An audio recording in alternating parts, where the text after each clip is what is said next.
नमस्कार, आप सभी लोगों का स्वागत है। मैं राजीव मिश्रा सभी लोगों का वेलकम करता हूं आज के इस बहुत ही स्पेशल सेशन में। तो सेशन का नाम है do you know. Basically do you know क्या है। हम किसी भी टॉपिक को बहुत डिटेल में समझा देंगे इस सेशन में, जिससे कम से कम अगर आपने ये वीडियो देख लिया और ऐसे मल्टीपल अगर वीडियोस आपने देखे तो कम से कम आपके उस टॉपिक पर आपका पोजीशन वाला स्ट्रांग हो जाएगा। ठीक है। तो आज हम चलते हैं बहुत ही इंपॉर्टेंट टॉपिक, जो कहीं ना कहीं आपके रिटेल बैंकिंग में और साथ में जो आपका जीआईबी का पेपर 2 है वहाँ भी इसका बहुत वेटेज है, which is called education loan. अगर हम बात करते हैं एजुकेशन लोन की तो सबसे पहले ये समझ लेते हैं कि एजुकेशन लोन की कंडीशंस क्या क्या है। ठीक है। सबसे पहला कि आप एक भारतीय हो, नंबर 1, और आपकी जो एज है वो 16 to 35 ईयर्स के बीच में होगा, तो आपको बहुत ईजिली एजुकेशन लोन मिल जाता है। ठीक है। को अप्लीकेंट इज मैंडेटरी होता है, जैसे आपके गार्जियन हो गए, आपके पेरेंट्स हो गए, वो बेसिकली इसके क्या होते हैं, को अप्लीकेंट होते हैं।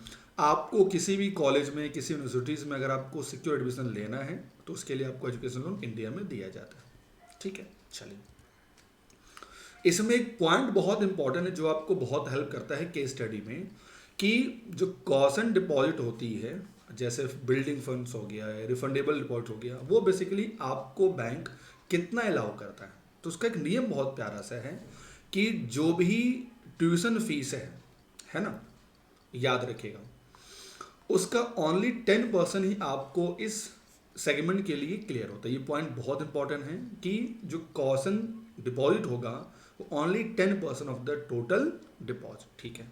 अगला बात आती है कि लोन कितना सेंशन होता है। तो लोन आपको दो चीज़ें याद रखनी है। इंडिया में अगर लोन है तो आपको नॉर्मली 10 लाख का लोन सेंशन होता है, और अगर देश के बाहर है तो 20 लाख रुपीज़ का सेंशन होता है। एक पॉइंट और याद रखना है कि बैंक आपसे मार्जिन मनी मांगती है। जैसे मान लो कि आपने 5 लाख रुपए का लोन लिया, तो इस 5 लाख रुपए के लोन में अगर आपने ये लोन इंडिया के किसी कॉलेज में पढ़ाई करने के लिए लिया है तो आपका जो मार्जिन मनी होगा वो 5% होगा।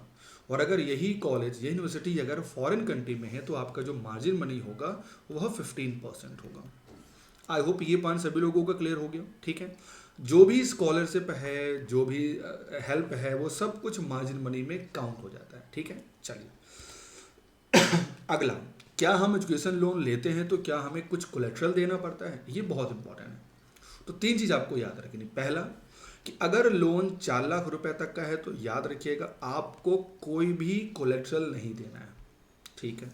अगर लोन 4 लाख रुपए से लेकर 7.5 लाख रुपए तक का है तो कोई भी इंडिया में थर्ड पार्टी गारंटर होता है, वो अलाउ करेगा। जैसे आपने इंश्योरेंस करा लिया किसी से तो अलाउ होता है। और अगर 7.5 लाख रुपए से एवब का लोन है, अगर मैं कहता हूं तो उस केस में कोलेक्ट्रल होना कंपलसरी है। ठीक है। और इसमें जो ऑब्लिगेशंस होती है याद रखिएगा वो हमेशा पेरेंट्स का होता है। ठीक है।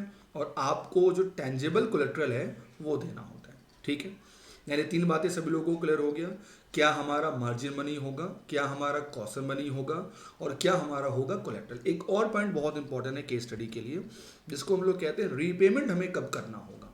तो एक बहुत ही प्यारा सा रूल है कि जैसे मान लीजिए हमने एमबीए के लिए लोन लिया, ठीक है, और एमबीए हमारा 2 साल में पूरा हो गया, तो 2 साल पूरा होने के बाद जो अगला 1 साल होगा ये मिलता है मोराटोरियम पीरियड। यानी अगर आपने इस 1 साल में 1 साल या आपका जॉब जो भी मतलब पहले हो जाए, ठीक है, 1 ईयर और 6 मंथ आफ्टर गेटिंग जॉब, जो भी विच एवर इज अर्लियर, ठीक है, तो उस केस में आपका लोन एनपीए नहीं होगा। ये पॉइंट याद रखना। और लोन नॉर्मली जो है वो 5 से 7 साल के बीच में आपको एक्सटेंड करना होता है। एक बहुत ही प्यारा सा केस स्टडीज में आता है, पॉइंट आता है कि मान लीजिए किसी कारण से अपना कोर्स हम नहीं पूरा कर पाए, हम एमबीए पूरा करना तब नहीं कर पाए।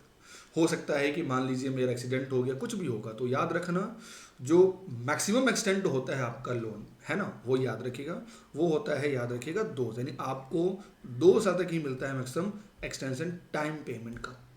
आपको उस 2 साल में आपको उस डिग्री को पूरा कर लेना है, नहीं तो फिर आपको वो फैसिलिटीज़ नहीं मिलेगी। चलिए आते हैं, अब ये हमने थ्योरी पार्ट आपको बता दिया। अब एक पहला केस स्टडी सामने आपकी, बहुत ही प्यारा सा केस स्टडी है।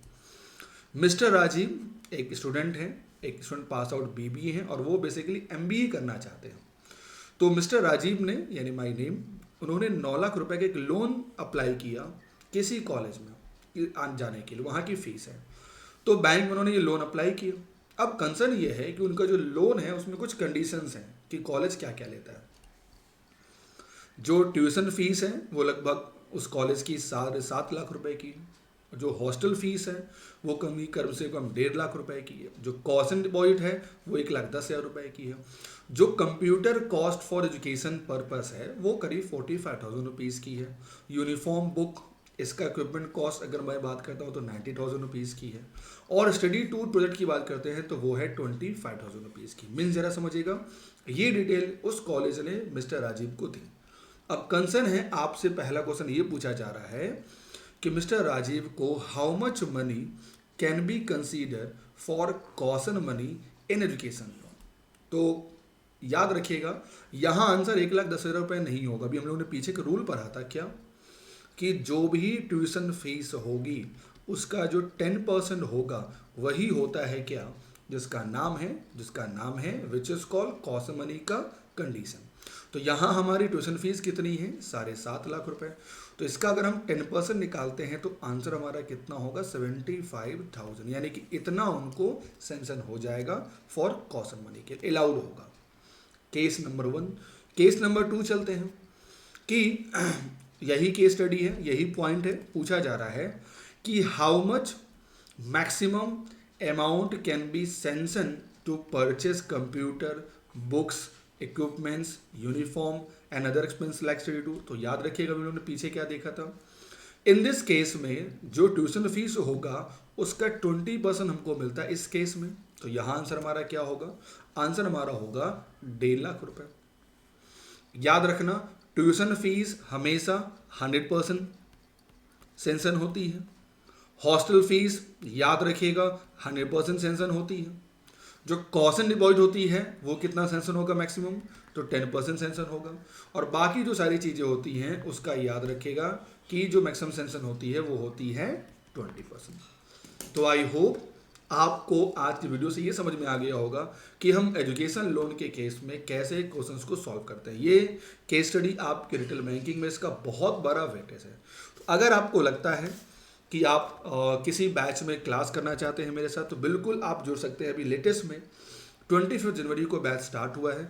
आप इस बैच में यूज़ करिए राजीव, और मेरी गारंटी है कि आपको डिस्काउंट मिलेगा मैक्सिमम। और अभी आप अनरोल कर सकते हैं, 55 ऑफर चल रहा है। कोई भी केस स्टडी, कोई भी न्यूमेरिकल, कोई भी थ्योरी, इट्स माय गारंटी कि उस पेपर में जीआईबी में आपको रिटेल बैंकिंग और वेल्थ मैनेजमेंट में 70+ स्कोर कराऊंगा। इट्स माय कमिटमेंट, ठीक है। सेशन पसंद आए तो इसे जरूर आप लाइक करिएगा और ऐसे सेशन के लिए बने रहिए। ओली बोर्ड जीआईबी एंड साइबी वर्टिकल पे। Thank you.